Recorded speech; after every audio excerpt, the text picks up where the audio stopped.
Olá, sejam bem-vindos e bem-vindas ao Infomoney Entrevista, que nessa edição especial é gravado diretamente do Rio de Janeiro, mais precisamente de dentro dos salões do Copacabana Palace, o hotel que foi o palco da XP Brasil CEO Conference nos dias 18 e 19 de agosto. Durante o evento, os executivos de mais de 80 empresas de capital aberto tiveram tempo e espaço para se reunir com 600 investidores estratégicos e a gente aqui do Infomoney teve tempo também de conversar com muitos deles. Nós exibimos agora a entrevista que fizemos com Felipe Matos, CEO da Caixa Seguridade, empresa de seguros do Grupo Caixa. Acompanhe. Felipe, bem-vindo ao Infomoney Entrevista. Olá, tudo bem? Muito obrigado por essa oportunidade, não só de falar para você, mas principalmente para aqueles que se interessam por Caixa Seguridade e assistem ao Infomoney. A Caixa Seguridade é uma empresa que nos traz muito orgulho, em especial quando a gente vê a trajetória recente da companhia, que agora, aos 10 anos apenas de história, já consegue impactar bastante o mercado.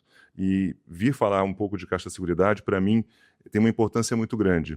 Eu costumo dizer que quando se conhece Caixa Seguridade e se estuda Caixa Seguridade, é comum que se venha e goste porque é um case de sucesso. Então, é muito importante a gente ter esse espaço de fala como hoje. Obrigado. Imagina, que bacana.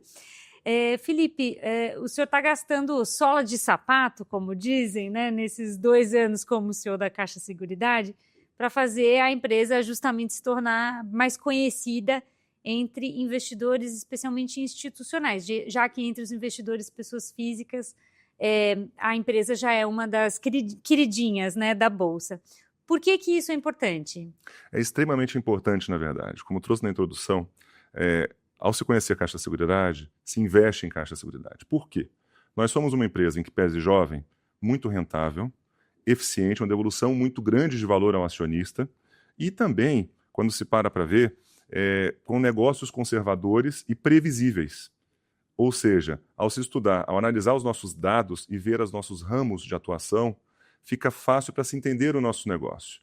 E é essa a ideia da nossa empresa, lembrando que nossa empresa tem como acionista majoritário a Caixa Econômica, um banco federal, um banco de fomento, um banco que tem essa natureza social também. Então aqui devemos devolver à própria sociedade o que nós fazemos de melhor, que é a proteção a todos os nossos clientes.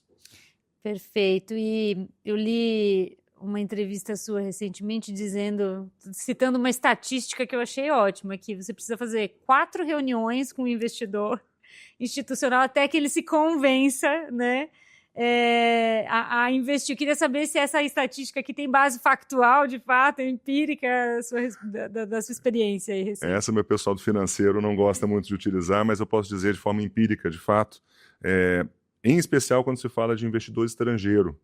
E aqui por quê? Porque o nosso negócio, ele é um negócio, às vezes, bom demais para ser verdade. Quando se vê a previsibilidade do negócio, quando se vê a entrega, a devolução de valor para o acionista, e principalmente aqui, para nós, como seguradoras e como corretoras, né, a Caixa Seguridade é uma holding. Ele, de fato, é um negócio que ele se calca bastante no nosso resultado operacional, que é muito forte, muito firme. Então, até as pessoas entenderem, primeiro, as diversas linhas de negócio que nós temos, o porquê do nosso negócio ser tão previsível e conseguir fazer um modelo adaptado à nossa realidade, o que não é tão simples. Isso aí fica bastante com os analistas, que são craques. Estamos aqui em um evento, inclusive, em que eles estão bastante presentes. E também quando consegue analisar o nosso foco no resultado operacional, o nosso case ele fica bastante interessante e, por isso, o nosso segredo é gastar a sola de sapato e para explicar, e não apenas uma nem duas, mas sim várias vezes. E o principal, o nosso time de RI está sempre à disposição, seja para pessoa física, seja para pessoa jurídica, seja para analista. Basta falar com o nosso time de RI, nós temos todo o prazer em indicar onde obter as informações no nosso relatório de referência, com nossos próprios números, nós podemos mostrar, inclusive, fazemos reuniões, nós temos um prazer muito grande em divulgar esse case de sucesso que é a Caixa Seguridade.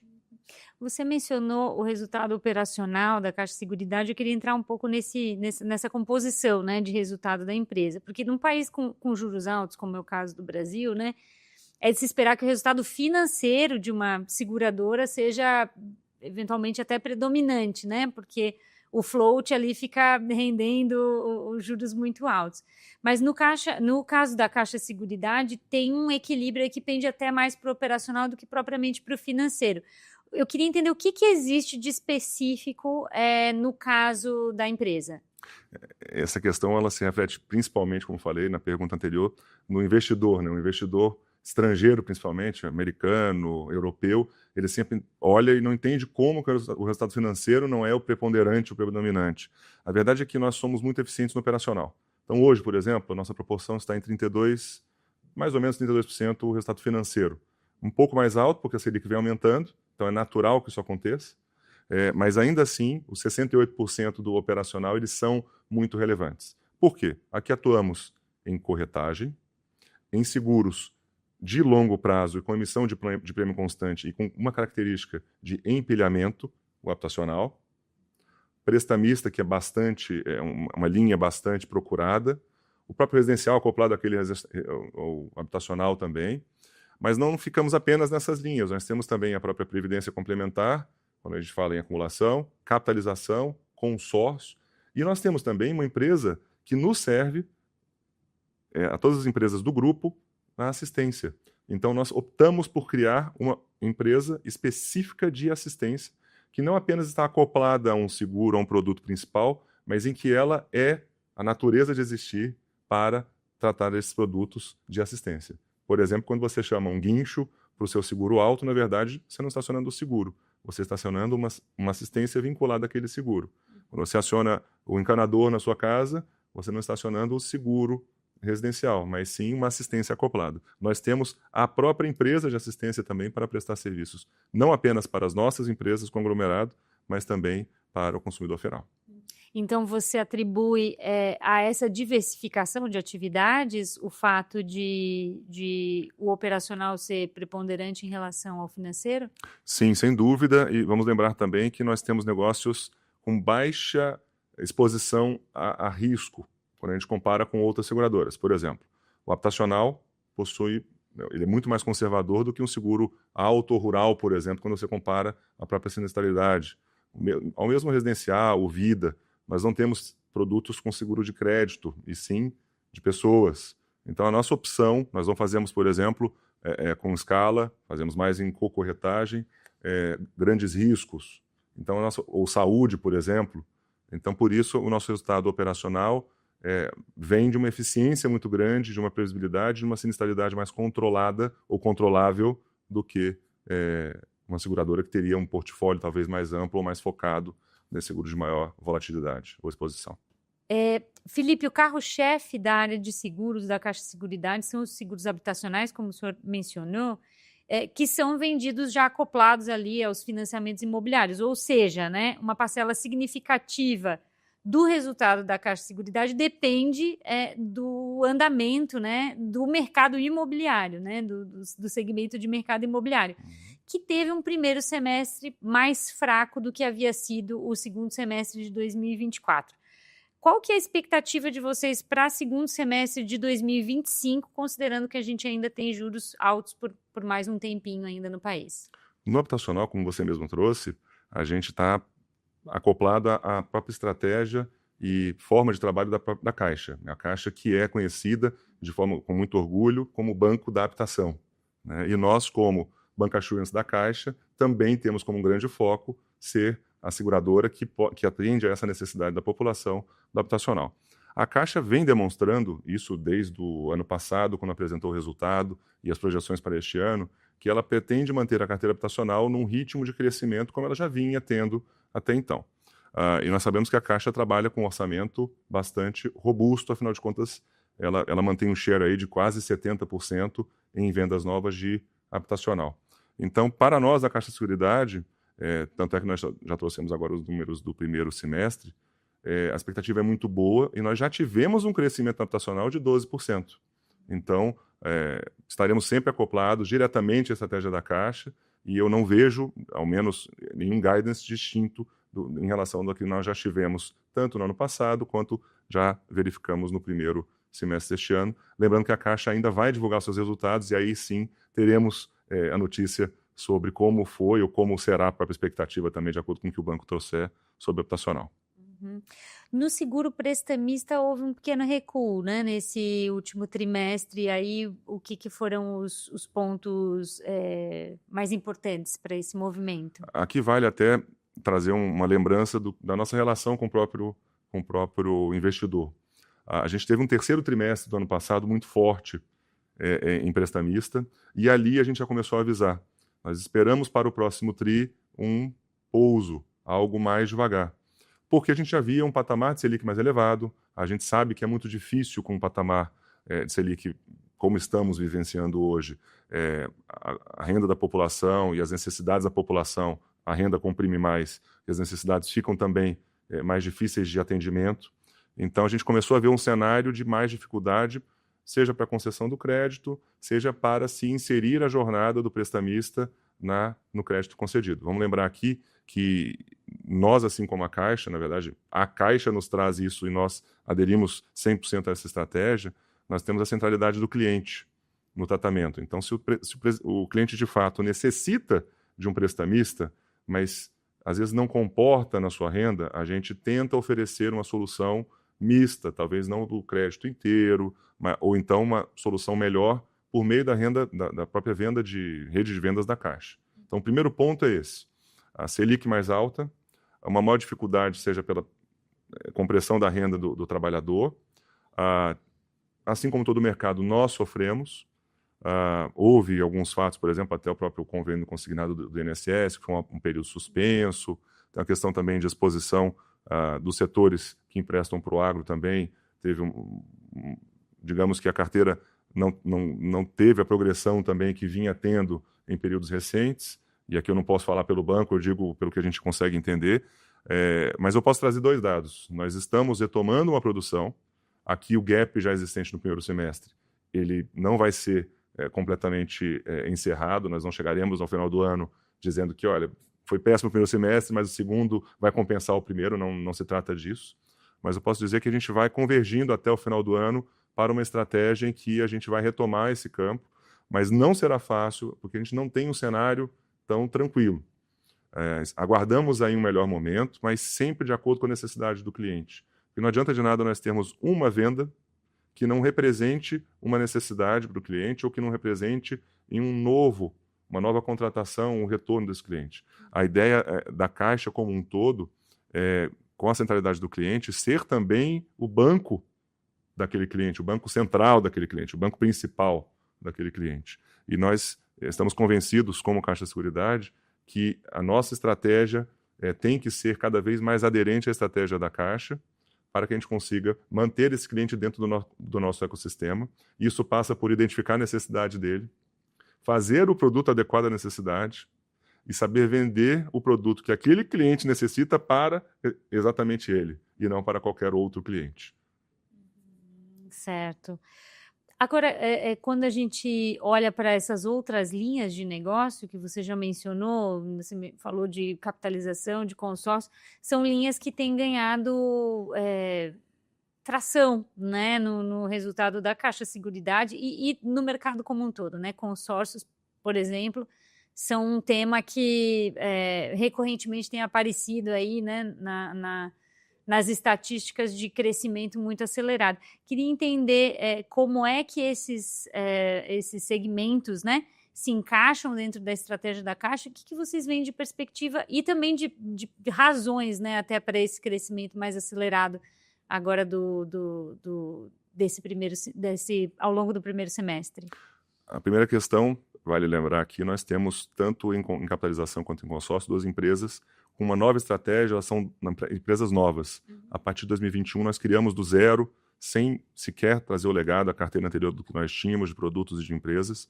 As duas empresas são realmente novas, com novas estratégias, com novas operações e com nova forma de abordagem do cliente, nova forma de tratamento de processos do cliente.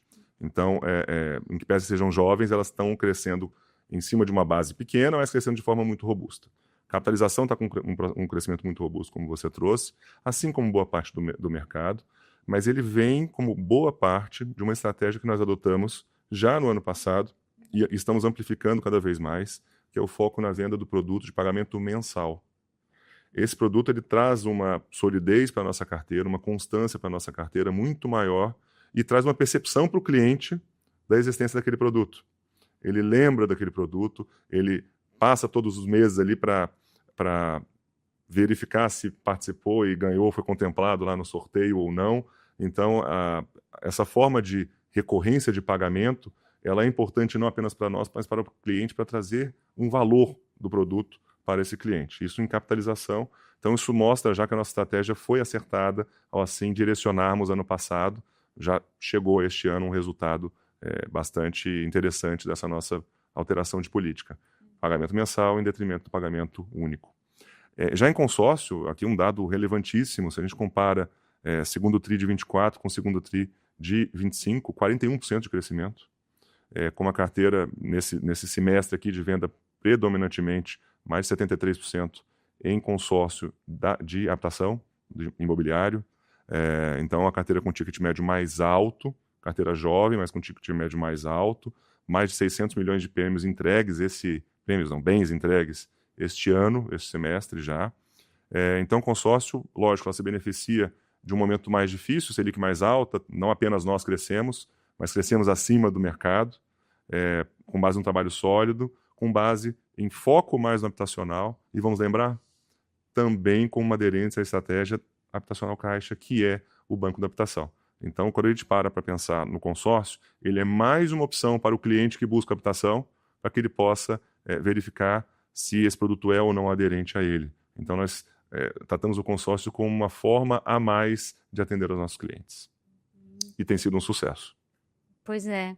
E esse cenário de juros, né, como você bem mencionou, ajuda a entender também. Agora, um outro segmento que eu queria abordar aqui é o da previdência privada, que recentemente foi alvo de mudanças no formato de tributação e tudo mais, né? Então, a gente só resgatando aqui um pouquinho da memória, os planos do tipo VGBL, né, passaram a ser taxados com IOF de 5%, quando os aportes superam ali um valor anual mais elevado, né? Então, para 2025 são R$300 mil e para 2026 já vai para R$600 mil no ano, né? Isso, de alguma maneira, bate no resultado da empresa já nesse momento? Vocês já sentem algum efeito dessa mudança aqui na tributação ou esperam sentir no médio prazo?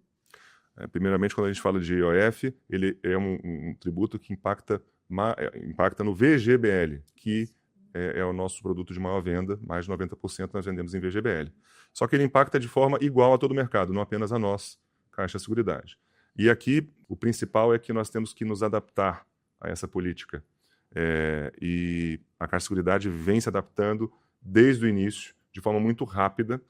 Por exemplo, no início, quando havia dúvidas, a gente segurou um pouco a venda do produto para não prejudicar o nosso cliente. No segundo momento, já adaptamos todo o nosso material e toda a nossa forma de venda. Na época era ainda 50 mil, hoje já são os 300, como você bem mesmo mencionou. Atuamos bastante aqui para verificar a portabilidade. Primeiro, a manutenção do nosso cliente, segundo, a portabilidade, também trazer esse cliente para cá, para a Caixa Seguridade. Em resumo, nós estamos trabalhando uma assessoria para o cliente para que ele consiga entender, dentro do portfólio de produtos, o que pode ser mais aderente à sua necessidade. Mas você perguntou especificamente sobre impactos. Nós vínhamos em um ritmo muito bom de venda até as mudanças propostas no IOF.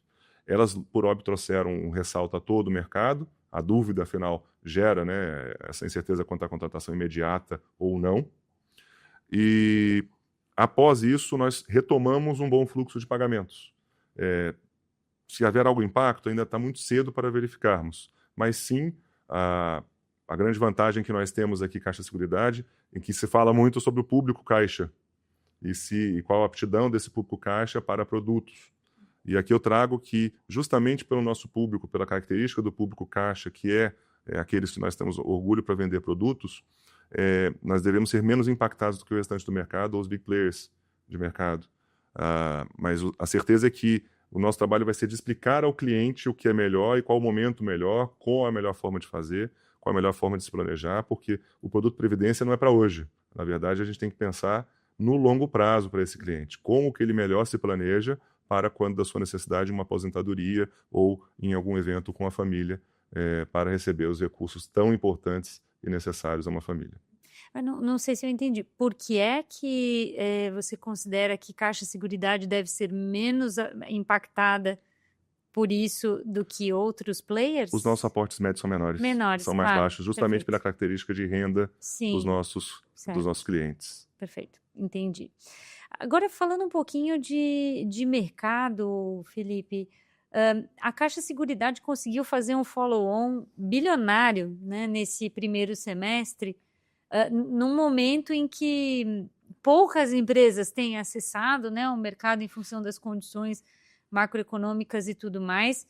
Não foi uma oferta primária, foi uma oferta secundária, né, o follow-on. Mas eu queria entender um pouco de como que essa operação, o que essa operação diz sobre, né, a Caixa Seguridade e de que maneira que ela afeta aí ou mexe, ou causa movimentos aí na própria ação da companhia.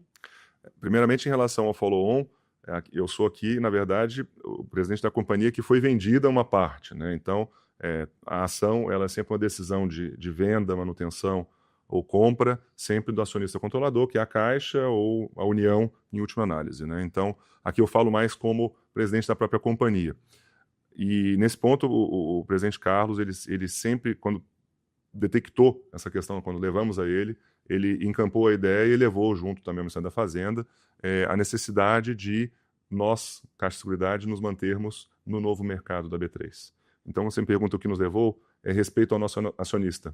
Afinal de contas, nós somos um case de governança no conglomerado Caixa, porque nós somos a única empresa listada. E se nós estamos listados, temos que estar listado no ápice de governança, onde nós temos mais transparência e mais informações aos nossos investidores. E a B3 ela tem dois, digamos, indicadores, né? Dois pontos em que você tem que atingir para se manter no novo mercado. Um de free float, de 20%, e quando foi feito o IPO, nós atingimos 17,25% de free float. As condições de mercado não possibilitaram que se chegasse aos 20%. Então, nós não atendemos por esse requisito, mas atenderíamos por um requisito alternativo, que seria o ADTV, aquele volume de vendas diário, né, de negociação diário da ação. E aí, quando essas conversas começaram, a gente estava ainda num limiar, se atendia ou não atendia, ou no atendimento, mas com algum risco que a gente não queria ter. E para nós também não valia atendermos apenas um dos dois requisitos possíveis.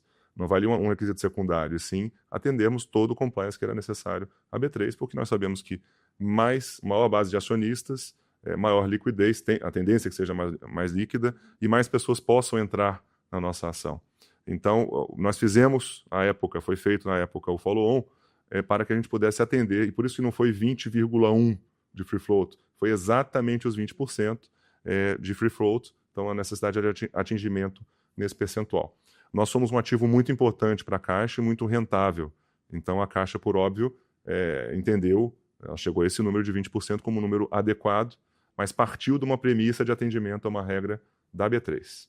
E aqui trago uma dor que tive no início, quando cheguei, que eram vários acionistas, né, especialmente estrangeiros, né, vários investidores estrangeiros, dizendo que eles não conseguiam entrar na Caixa de Seguridade por ausência de liquidez. E é um trabalho que nós vemos fazendo bastante, e tem um link com a sua primeira pergunta sobre gastar sola de sapato. Por que nós fizemos isso? Porque nós precisávamos divulgar mais a nossa empresa. Só que não adiantava divulgar, ela também tinha que ter a liquidez na ação para que vários investidores e fundos que têm regras mais conservadoras ou uma governança mais complexa, eles pudessem entrar e saber que conseguiriam sair do nosso papel também. Então, com muito orgulho, hoje eu trago que o nosso valor médio de negociação se multiplicou aí em diversas vezes desde 2023, atingindo aí em alguns meses valores acima de 60 milhões de reais, e com picos, inclusive, entre as 3 maiores ações negociadas em bolsa, a depender do dia. Felipe, a Caixa Seguridade tem se posicionado como uma boa pagadora de dividendos. Há poucos dias, né, anunciou, inclusive, a distribuição de quase R$1 bilhão em dividendos, que a mais de 90% de payout se a gente observa ali o resultado obtido no segundo trimestre, agora de 2025. Essa é a visão da empresa daqui por diante? Assim, essa é uma imagem que a empresa quer consolidar como a de uma boa pagadora de dividendos? Eu tenho um ponto mais relevante ainda. Nosso principal acionista é um banco e nós somos uma holding. Então não faz sentido, na nossa visão, mantermos dinheiro aqui na holding e tampouco deixar de passar para os nossos acionistas aqui, por óbvio, majoritariamente a Caixa, mas também a todos aqueles da base acionária. Então, sempre que nós pudermos, nós pagaremos o máximo possível dentro da nossa possibilidade ali de dividendos. Por que isso? Na verdade, e tem um dado interessante também, de 24 em diante a gente começou a pagar de forma trimestral. Lembra quando a gente falou sobre resultado financeiro ou operacional? Nosso foco não é reter dinheiro aqui. Se fosse, nós manteríamos o dinheiro, não pagaríamos trimestral ou teríamos um payout menor para que nós pudéssemos ter um resultado financeiro mais representativo. Mas não, nós acreditamos muito no nosso operacional e por isso não faz nenhum sentido mantermos dinheiro na companhia. Nós temos, felizmente, conseguido manter sempre um payout acima de 90% e posso trazer com tranquilidade que não há nada no nosso horizonte que nos faça pensar diferente, ao menos num curto prazo, médio. Não há nenhuma discussão no âmbito da companhia de que a gente possa mudar essa política não estabelecida formalmente, mas sim uma prática sadia na nossa visão de distribuição de dividendos. Perfeito, Felipe. Muito obrigada novamente pela disponibilidade aqui de conceder essa entrevista para o InfoMoney. Muito obrigado, foi uma honra. Muito obrigado a você que nos assistiu e estou sempre aqui à disposição e toda a companhia Caixa Seguridade para juntos proteger o seu presente e pensar no seu futuro.